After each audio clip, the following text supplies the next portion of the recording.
tu te souviens du canal de la Gueule Tapée. Le canal de la Gueule Tapée. waaw Oui. at mu ne. mu inondé ba kii ñu naan kii yaayu 10 marchés pour defaraat ko te musul sotti.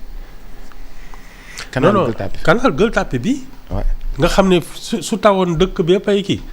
voilà nous on en est là c'est-à-dire man dama xamul boobu dëkk boo xam ne bi mu sancoo ba tey on sait que l'hivernage à part les années de sécheresse là chaque année dafa war a taw hein on n'arrive pas à comprendre comment régler nos problèmes boobu suñu dañuy liggéey on n'est pas sérieux on est paresseux parce que problème benn yoon nga koy régler mu jeex. mais Ibou man je pense que affaire bi feneen la jóge bu fekkee ni par exemple c'est une question d'aménagement. waaw mais moom man foofu laa d'accord mënumaa ñëw defar ay terrain jox ko nit yi jaay leen ko 12 millions 15 millions prévoir uma fu ndox mi di jaar prévoir uma fu ndoxu WC yi sax oto manque moo koy jël si. y a pire que ça c'est que xam nga service géographique. service géographique. waaw. dafa identifier fépp fi nga xam ne ay ndox la depuis la colonisation xam nañ ne fii ndox mi day tëmb. mais boops rien que pour ça il y a des zones où on ne devrait pas construire. rien que pour ça. léegi nag man li ma gën a jàpp mooy boops ndox c'est une richesse. ndox c'est une richesse. Comme pétrole, comme gaz, comme avoir de l'eau. C'est une richesse. Alors, si nous avons un problème, c'est que nous on est incapable de gérer notre pluviométrie. Parce que les paysans là, ils en ont besoin. Les villes en ont besoin. Normini. Mais attends, il y a des pays qui tueraient pour avoir de l'eau. Nous avons non, on est léger. C'est de la légèreté, hein, c'est tout. C'est un pays de paresse. Mais c'est ça. Normalement, 12 ans de Abdoulaye Wade, 12 ans de Macky Sall, on n'a pas trouvé de solution. 2 ans de... Ce sont pas les... Moi, je ne suis pas d'accord avec... Parce que ce ne sont pas les présidents qui sont des ingénieurs. Oui, mais il instruit. Non, il exécute. Bobs, oui. Il y a une administration. Il y a un ministère de l'hydraulique. Hein? Il y a au moins un Sénégalais qui peut se réveiller et donner une solution à ça. Oui, mais vous faites une solution. Nit dëkk nañu ba paré. Nit yi ne duñu jóg. Non, moi je parle pas de ni fini dëkk yoy. Mais il faut mooy problème bi. Bu inondé ci àll bi amul problème. Mais bu fekkee ni dafa inondé parcelles assainies. nga xam ne dañu assainir les parcelles defar ko ba mu baax. ñu assainir fii defar ko ba mu baax. nit yi dëkk ba pare mu inondé. Il y a des villes qui sont construites, bâties sur l'eau. Venise. Voilà. Hein? Donc ça, c'est pas un problème. C'est comment vivre avec l'eau. Comment en faire un atout. Loolu may wax ji aman saa yoo ma ne Parcelles Assainies c'est le symbole de notre paresse. Une ville ne peut pas s'appeler Parcelles Assainies. Nga xam ne ñun dañ sàggan.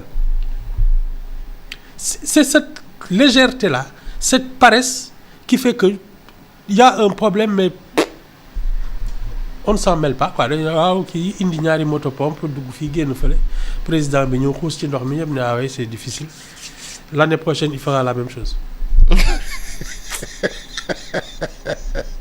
Non, non mais Boups, l'eau c'est une richesse.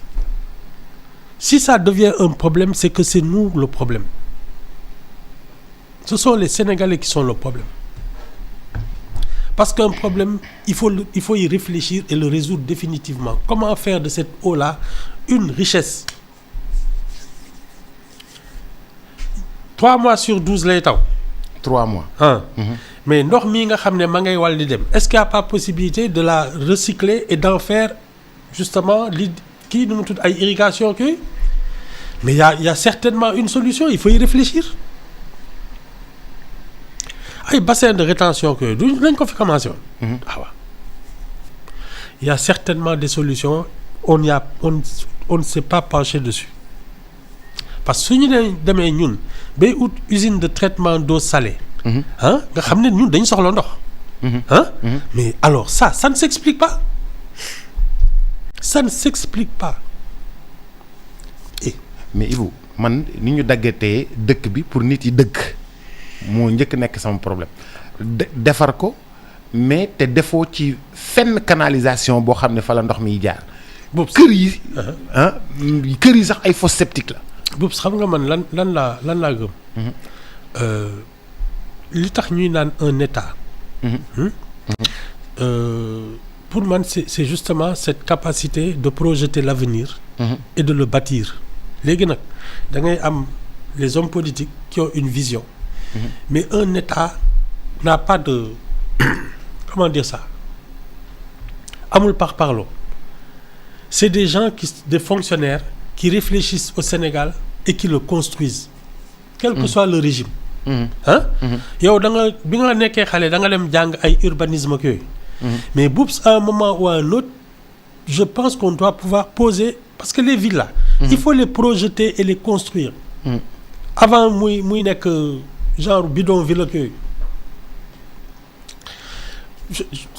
Lu mel ni Kaolack nga xam ne à un moment c'était pratiquement la deuxième capitale économique, le bassin arachidier, la politique ak yëpp doole dëgg.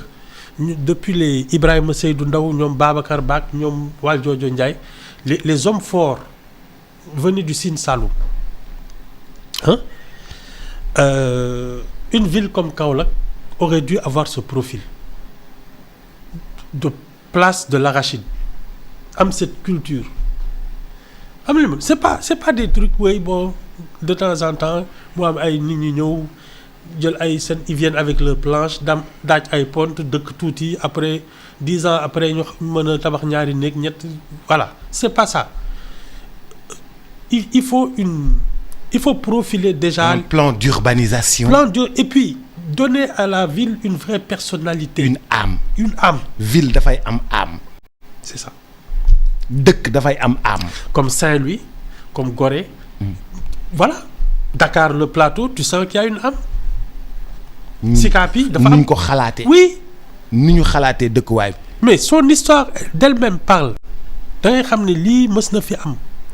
looloo tax man. ni ñu ko tabaxee koñ yi ni ñu mel. waaw, tali yi ni ñu mel ak ni ñu tuddee woon tali yi. man c'est pour cela que je dis il faut pas débaptiser parce que c'est une histoire, c'est notre patrimoine. ñu naan non tuuru tubaab bi dañ ko fiy jëlee mais c'est une erreur. L'histoire ne se réécrit pas.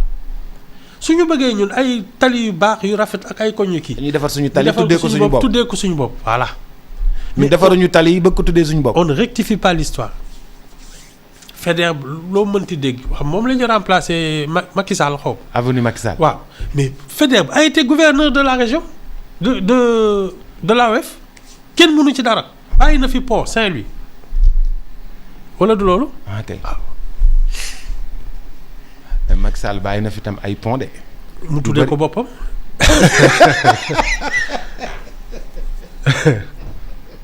Macky Sall bàyyi na fi ay pont yu bari.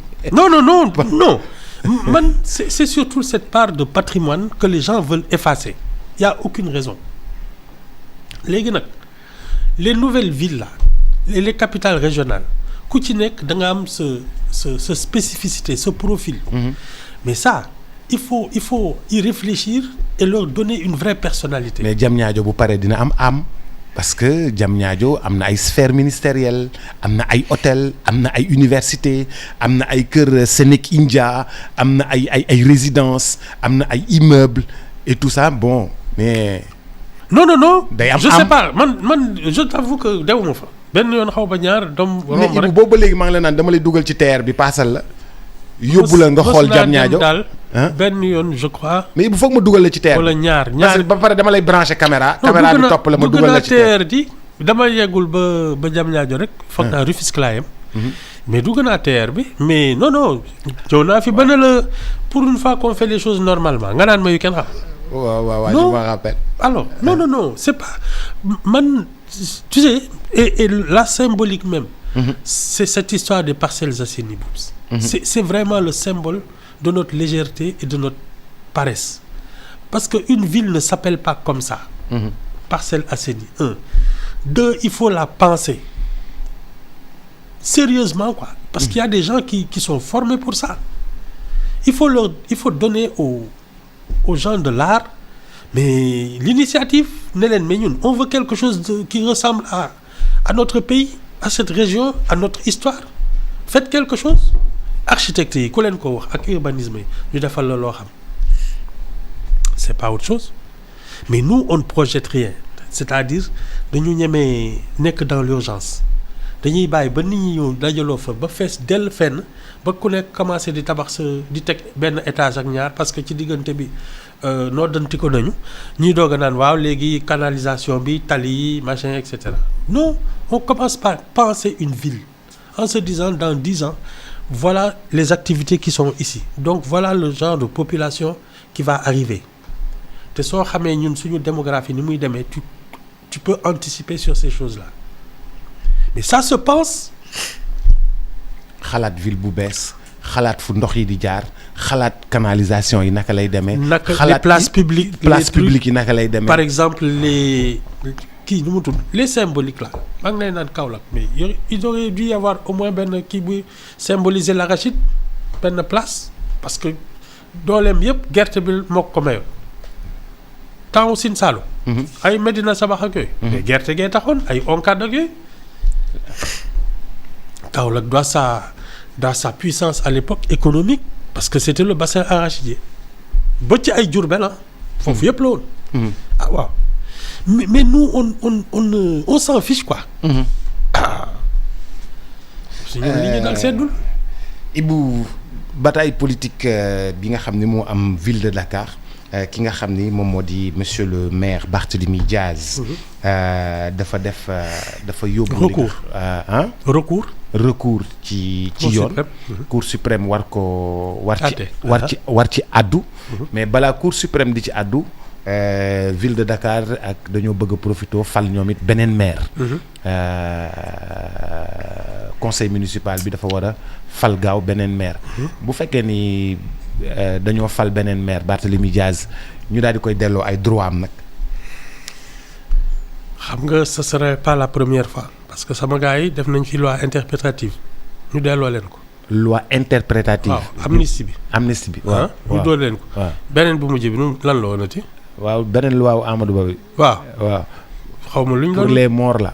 waaw ñu delloo leen ko. waaw du fi mbañ.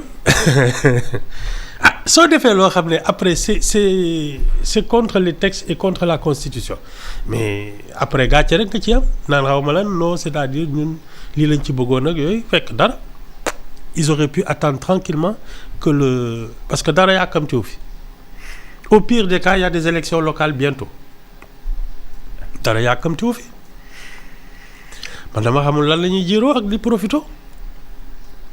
mais Ibou xam nga yow yaa ma jàngaloon ci même plateau bii ne ma ville de Dakar kenn du ko bàyyeeg sa adversaire politique. waaw mais ils ont commis cette erreur il faut l'assumer. Ils ont commis cette erreur parce que si Barthélémy Diaz est rétabli dans ses droits mënuñ ci dara. erreur bi moo doon bi élection jotee ñu ne Dakar candidat Pastef et c'est le patron de Pastef lañ koy jox. C'est pas autre chose.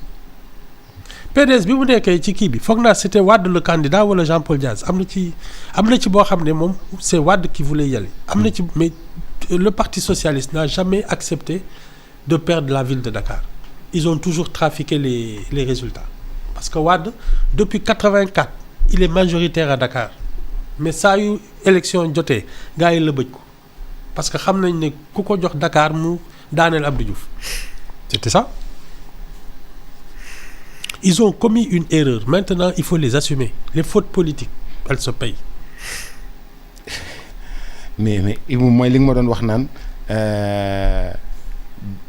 bu mu dem Ziguinchor na présenté wu Dakar. C'était ça. Ah wax naa ko fi de tu dégg ko. C'était une erreur. moo ko def de. moo ko def. Il devait prendre Dakar en attendant. bañ topp nit ñi dinaan génn leen ci mbedd mi xeex ak saaga ak yooyu non c'était prendre Dakar farankulaay di xaar présidentielle. nag xam nga Macky Sall dafa mënoon manigance. non ça n'avait rien à voir avec. non mais ça n'avait rien à voir avec Khalifa Sall jël na Dakar ñu teggi ko. non affaire Khalifa Sall. non tu sais très bien non Khalifa Sall a fait des faux. non bàyyi leen caaxaan. il a fait des faux moo toog fii nangu ko bay jooy ci kanam ñi non faut pas raconter d'histoire defuñ ko dara moo tooñ boppam. non tu sais les gens commettent des erreurs après ils disent c'est la faute aux autres non Macky Sall du ci dara su Ousmane Sonko ne woon moi je me présente à Dakar kenn du ko mënal dara la preuve il s'est présenté à Ziguinchor wala du loolu. ah ma ngo il s'est trompé ah maintenant. mais Ibou nit da nga yaa ma wax tamit ne nit day am base dafa bëggoon jëli base. non. base hein. Bobs. base u Dakar. waaw moo ëpp doole bu Ziguinchor. tu es maire de Dakar fii. yaay ëpp doole maire de Ziguinchor du benn sax. comment visibilité bi rek le maire de la capitale fii mën nga toog 1 an doo tudd Ziguinchor. Dakar chaque jour nga tudd ko. ah waaw c'est pas la même chose. loolu erreur loolu moom. ah la preuve il a un maire là-bas non. waaw ah ma ngo. il a un maire qui a beaucoup de soucis. ah. il a un maire qui a énormément de soucis énormément de soucis. ñoom la de. ñoom la man daal Boubs. gis nga en matière de politique. ci man. il faut y réfléchir à 10 fois avant de prendre une décision. affaire bi du di waxee dënn ak di dem tëñëx. waaw si tu as un plan de carrière politique. il faut y aller étape après étape xam lan mooy sa atout. di xeex say faiblesse. mais di waxee dënn di kii di fu ne nga dugg fa tu es tout le temps dans des histoires compliquées ba ñu invalider say candidature ak yooyu mais yaa tooñ sa bopp kenn defu la dara. mais Barthélémy Dias nag da leen sonaloon xam nga ci législative yi nii élection yi Barthélémy Dias da leen sonaloon xeex na fekk Abbas Fall. et je pense que Abbas Fall va prendre sa revanche. xeex na fekk Abbas Fall xeex bu métti. dóor Abbas Fall dóor waa kër Abbas Fall. je suis désolé. Oups mais Barthélémy Dias je pense que même le choix de la présidentielle. ça l'a affaibli. c'est-à-dire li Khalifa Sall dem à sa place. ça l'a affaibli parce que quand tu sors d'une présidentielle ba def ses résultats mais tu prends une autre envergure présidentiable au plan politique c'était important de lui donner ce tremplin. parce que Khalifa Sall ne lui a pas donné sa chance. non au contraire ça l'a raboté parce que su ko tu sais en matière politique Boubs dafa am ay épreuves yoo xam ne soo ko passé. après. Tu n'es plus là dans la même dimension. Un présidentiable Boubs, c'est très sérieux. Ouais. Tu es maire de Dakar. Tu es député. Mais su demoon à la présidentielle avant ça, il aurait peut-être fait un meilleur score pendant les législatives et les... Parce que d'abord da ngay wër Sénégal yëpp. oui oui voilà. Tu vois la dimension que ça te donne. Et non Khalifa Sall a manqué de générosité. alors moom. mais est-ce que kii mais Boubs xoolal non mais attends tu as vu les résultats qu'il a fait à la présidentielle. jaroon na dem 0 xaw ma ñaata jaruloon muy dem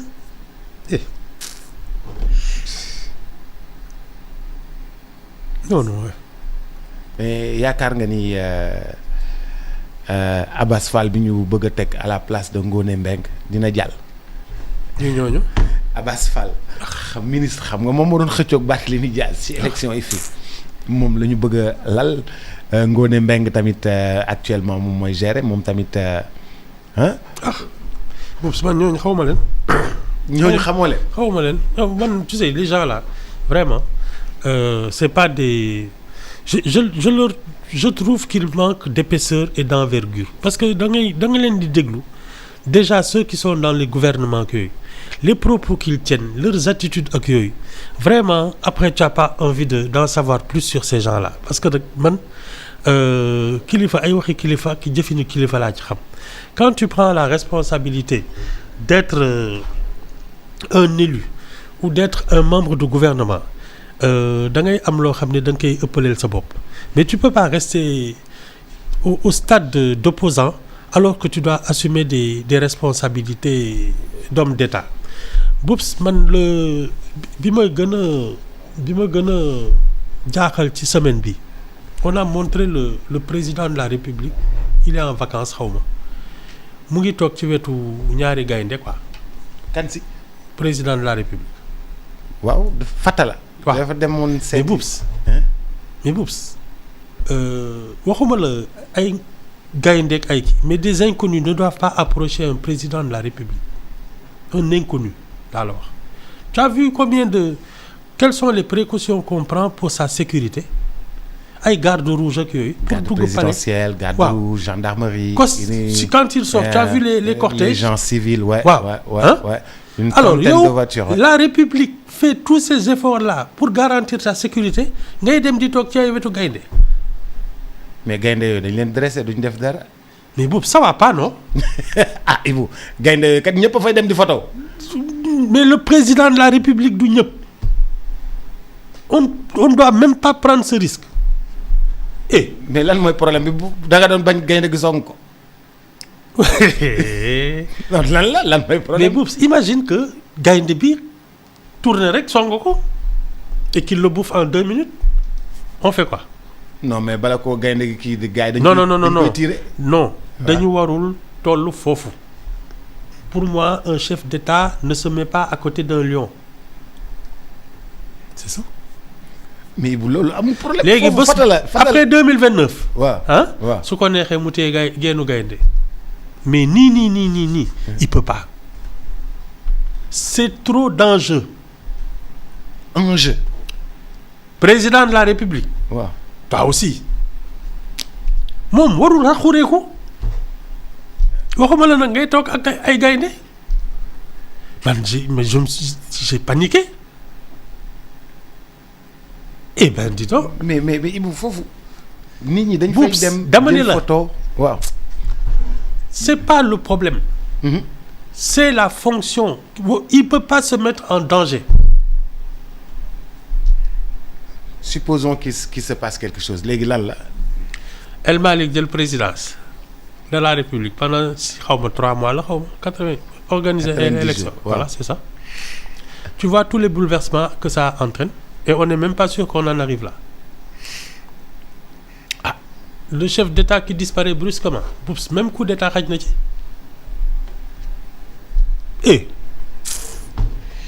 Non man. kon daal nit yi ñoo ko warul woon bàyyi protocole bi moo ko warul woon bàyyi. muy oui. Sa sécurité sa défense ak tous les gens là dañ koy ne mais bu ko xalaat sax. bés boo wàccee nag 2029 ah su la neexee nga def. mais Ibou pour lan nga naan boo wàccee 2029 day def beneen mandat. ah waaw su ko Ousmane Sonko maye. nee na moom tam. Ibou bàyyil affaire 2029. ah Ousmane Sonko dina ne kenn du ko tere nekk candidat. ah te ñoom ñaar ñoo doon ànd. Ibou bàyyil affaire 2029. ce sera l'un ou l'autre.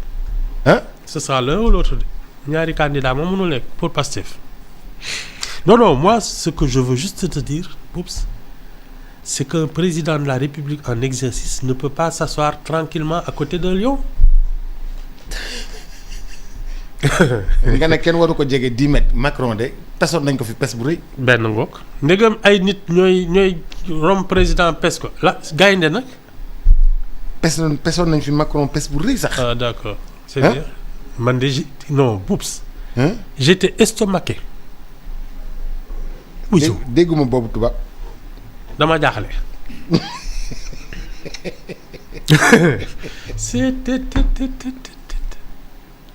purée. mais Ibou yow da ngay bañ da ngay bañ El Malick jël pouvoir. non mais il peut tout se passer Boubs. ah en principe en cas de vacance du pouvoir. nii accidentellement. borom si kii mu assemblée waaye toog suñu kaw. da ngay bañ El Malick jël pouvoir. man daal Boubs. waaw dama lay laaj ndax da ngay bañ El Malick jël pouvoir. xalaatuma ko sax Tu as vu sa tête? Non mais attends. mais El Malick est Et voilà présidentiable. moo yéen. Mais il est présidentiable. Ibou. Boubs. Hein? Seetaan nga les Soudoués passent le bac. J'ai l'impression que actuellement Sénégal c'est les Soudoués passent le bac. Ibou da nga bëgg ñu diffuser sur la RTS les Soudoués passent le bac. Ah, en tout cas, on dirait la République. Non, mais je te jure, comment on peut laisser un chef d'État s'asseoir à côté d'un lion? waa ji nee na ndeysaan Bruno est mort. Man, loolu la c'est bind c'est impensable. ndeysaan. Eh, hein? non. Oui. Eh ouais, 54%. ñun lu ne la ñuy def. Man fi mu ne on ne s'ennuie pas une seconde. Semaine bu ne mu am bu bees. mais Ibou di nga ñu gunge de. di nga ñu gunge de. te dañuy gañewaat 2029. Ah waaw su leen neexee. hein? su leen neexee yéen kay sooy na régler seen problème mu candidat di ngeen gagné man loolu lay déglu. candidat problème candidat amuñu ko fii di. Vous en avez un de trop. non on a ñoom fii ñëpp présidentiable ku Sonko désigné yaay gagné. te moom bu ñu désigné El Malick mooy bu désigné El Malick mooy gagné. du désigné boppam. hein? moom du désigné boppam. non lii si de loolu nañ ko réglé balaa 2029. loolu yëpp dinañ ko réglé balaa 2029. c'est bien. hein? c'est bien man de Boubs. hein? lii ma gis jëmul kër. parce que quand on a un quand on est à ce niveau de responsabilité Boubs ci dëkk bi tu as l'impression qu'ils ne savent pas c'est quoi un président de la République un chef d'État risque bii mu jël nii. Boubs moom waru xureeku. xureeku sax waru ko def. waaw nit waru ko jege nii te xamuñu lu mu doon protocole bi bàyyul la nga kii xamoo loo koy doyee. tu ne dois pas t'approcher de lui. et bon gis naa leen ñuy xuus ci ndox meek yooyu bon xëy na pour partager avec les populations seen naqar mais le plus important c'est que l'an prochain ça ne se reproduise pas. li gën a am solo mooy.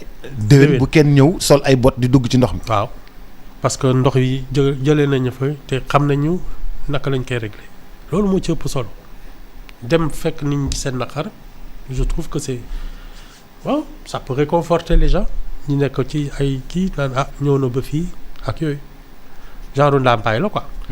mais la seule chose importante Boubs c'est que ça ne se reproduise plus. ah mais Ibou ça ne s'est pas arrêté depuis 24 ans ça va se reproduire. mais Boubs du ñoom ñoo ne rupture systémique li fi amoon daaw dootu fi amati wala du ñoom li tax ñu jëli fi ñoom Macky Sall c'est qu'ils ont considéré que ce pays était mal géré hein. et que ñoom ils avaient un projet. voilà loolu mooy ñii li ñu mënoon a régler ñun mën nañ ko régler c'est ça le message des 54% des électeurs. nee naa la carte bu nekk am na lu muy wax ah. voilà. ñi dëkk ci ndox mi dañ fi jëlee Macky Sall parce que. xëy na bëggatuñu voilà. dañuy bëgg koo xam ne soo ñëwee. da ngay dindi ndox mi. exactement ku ci nekk ak li sa carte di wax. moo tax ma ne woon na moom bi mu njëkkee toog li moo doon njëkkee mooy xuus ci biir dëkk bi laaj ku nekk ci. nangu li nga waxoon noonu. yaa bu muy soog a falu. moom lay soog a def ni en tout cas dem na de xaw ma la xëy na su fa njëkkee woon réglé na problème bi balaa mu yegg si. ci Ibou. mais Boubs. su ko njëkkee woon xuusoon ci biir dëkk bi dem seeti. ku ne dem gox lan mooy seen problème. ñu ne ko ñun inondation mooy suñu problème dañuy tëmb.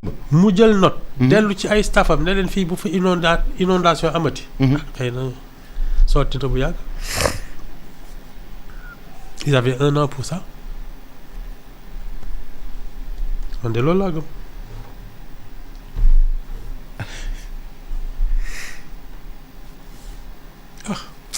bien avant c'était avant. aller voir les populations les écouter prendre note. c'était bien avant. bien sûr. dès le début bien avant dès le début.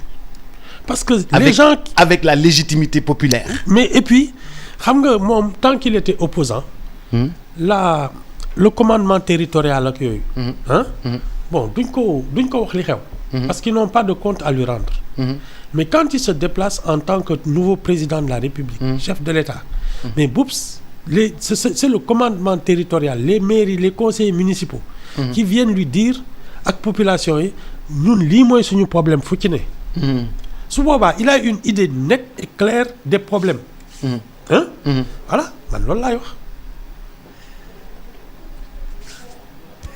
il fallait commencer par ça là ils ne font que constater les dégâts il fallait anticiper. c'est ça loolu laay dox ndeysaan xanaa da nga naan kiis dama naan kiis tournée bi nga ma waxoon tournée bi nga ma waxoon yaa booba waaw ne ma bu yegsee daa war a dem dugg ci dëkk bi yëpp fu nekk mu dem c'est exactement ça léegi daa bàyyi ba yëf yi jaxasoo muy soog a dem tu viens constater les dégâts ayaya loolu mooy constater les dégâts ca Ibou voilà il fallait commencer par ça lan mooy seen problème ñu wax ko commencer ci jóg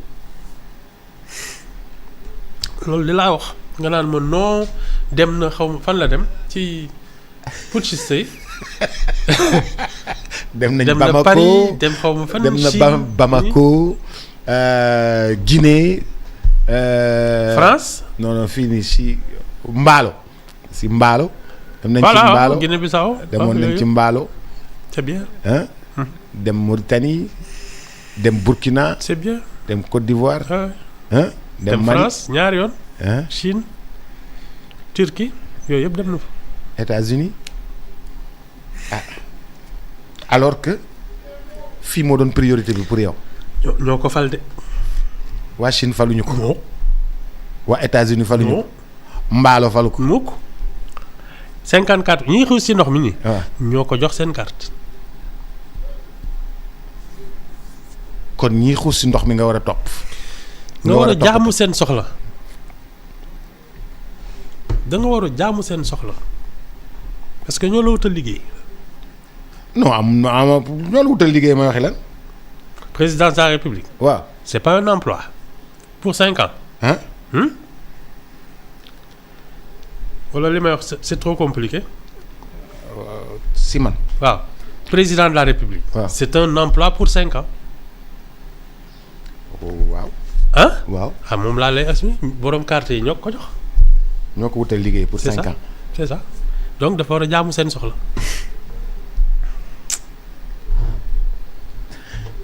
Ibou man tey maa bàyyi Alioune Mbaye Nder mi may waatee di la waatee xam nga réew mi ku nekk ak sa sëriñ oui du changer sëriñ am na mu Alioune Mbaye Nder moo sama sëriñ non yow desal ci 54%. barki Alaaji Ibou Fall laa wax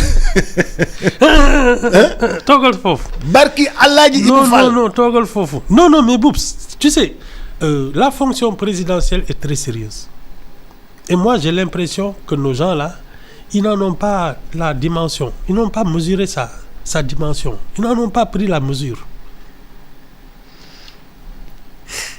amoon nañ fi 200 et quelques candidats. c'est ça te sur les 200 là il y en a peut-être que 5 ou 6 qui sont des hommes d'État ñi si des ñëpp c'est des farfelus Ndella Madior sax jéem na fi ayaya doo ñibbi. waaw d'accord. je n'en peux plus. waaw ba suba ak jàmm.